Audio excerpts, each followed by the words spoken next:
नमस्कार, जय हिंद। मैं संदीप नोखवाल और आप देख रहे हैं दी पब्लिक। जैसे कि आप सभी जानते हैं कि महाराष्ट्र के अंदर नेता एक दूसरे को ललकार रहे हैं, वहीं पर उद्धव ठाकरे अपनी सरकार गिरने को लेकर काफ़ी बौखला गए हैं।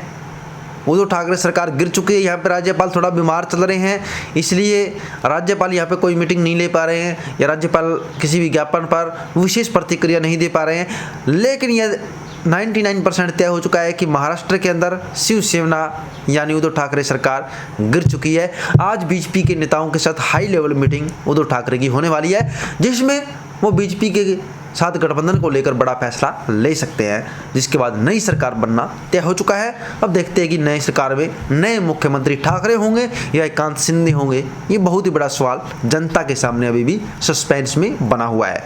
वहीं पर मैं आपको बताना चाहूँगा कि उद्धव की ललकार, शिंदे की तकरार और बीजेपी का प्रहार। यहाँ पे आप देख सकते हैं माहौल काफ़ी गर्म है। दिन भर शिवसेना एनसीपी की बैठक होती रही। शिवसेना ने कार्यकर्ताओं के साथ संपर्क बढ़ा दिया। वहीं बीजेपी की भी आज योगी दल के साथ बैठक होगी। महाराष्ट्र में उद्धव ठाकरे को अपनी सरकार बचाने को लेकर संघर्ष करना पड़ रहा है। पिछले 3 दिनों की तरह राज्य में शुक्रवार को भी वार्ता का दौर जारी रहा। सीएम ठाकरे ने सेना भवन में शिव सैनिकों से बात की तो आदित्य ठाकरे ने जिला सदर के पार्टी पदाधिकारियों को संबोधित किया। इसके बाद शरद पवार समेत एनसीपी के शीर्ष नेताओं ने आगे की रणनीति पर बैठक की। शाम होते ही विधानसभा सचिवालय में शिवसेना के 16 बागी विधायकों की सदस्य रद्द करने की अपील पर मंथन हुआ।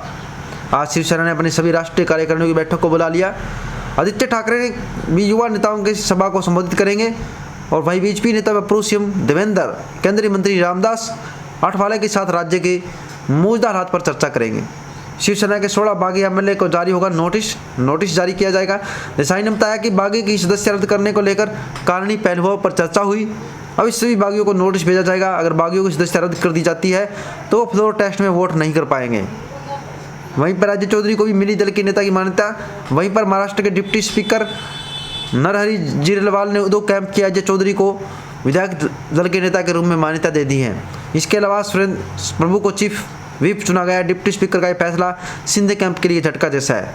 वहीं पर शिंदे ग्रुप ने डिप्टी स्पीकर को हटाने की मांग भी की है। वहीं पर मैंने सीएम आवास छोड़ा, लड़ाई नहीं।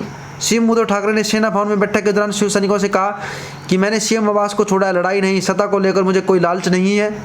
मुझे अभी भी लड़ने की इच्छा शक्ति है। जिस तरह से बगावत हुई है वह सही नहीं है।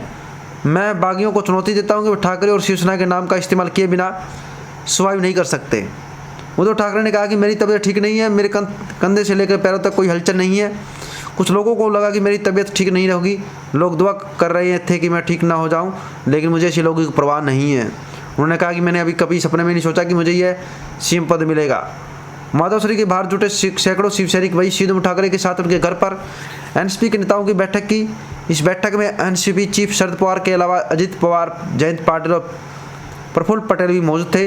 वही उस समय मोथसरी में बाहर सड़कों पर सैकड़ों शिव सैनिक उनके समर्थन में जुट गए। ढोल ताशे के साथ आए समर्थकों ने उद्धव के लिए जमकर नारे लगाए। इस दौरान भारी पुलिस बल उनके घर के बाहर तैनात रहा। ज़्यादा बोली लगी तो धोखा दे दिया आदित्य ठाकरे ने महत्वपूर्ण बैठक की। उद्धव ठाकरे इस बैठक में वर्चुअली शामिल हुए। आदित्य ठाकरे ने कार्यकर्ताओं को संबोधित करते हुए कहा कि सत्ता आती जाती रहेगी।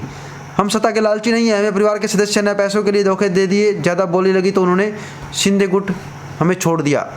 पहले भी लोगों ने शिवसेना को धोखा दिया है। सीएम उद्धव ने कहा कि जो लोग पार्टी से जाना चाहते हैं उन्हें जाने दो। उद्धव ने आज बैठक बुलाई है। आदित्य भी करेंगे सभा, बड़े फैसले लिए जाएंगे और महाराष्ट्र को लेकर काफ़ी बड़ा मंथन किया जा सकता है। इसके बारे में आप क्या सोचते हैं, कमेंट कर सकते हैं। जुड़े रहिएगा दी पब्लिक के साथ, बने रहिएगा। जय हिंद।